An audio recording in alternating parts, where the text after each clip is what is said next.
In today's tutorial, we're going to talk about some tips and tricks for email marketing.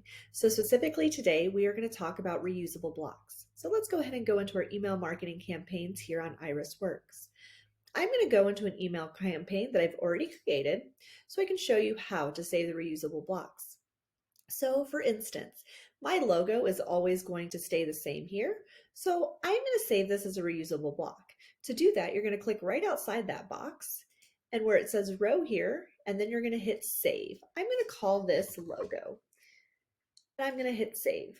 The same thing if there's any other blocks that you might use a lot, such as your social media buttons, you can save this as well as a reusable block. So I'm going to go ahead and save this, and I'm going to call this social media and hit save. Now, if I want to use those blocks again for another template, I can come in here and I can see those blocks are saved. So let's go ahead and create a new template here. So I'm going to go back to my email marketing dashboard. I'm going to hit new campaign template.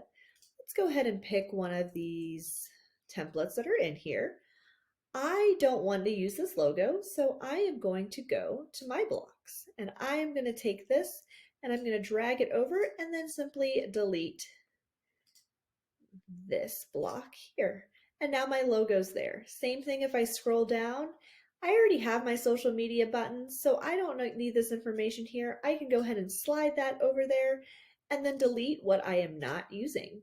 It's as simple as that. I hope that helps, and let us know if you have any questions.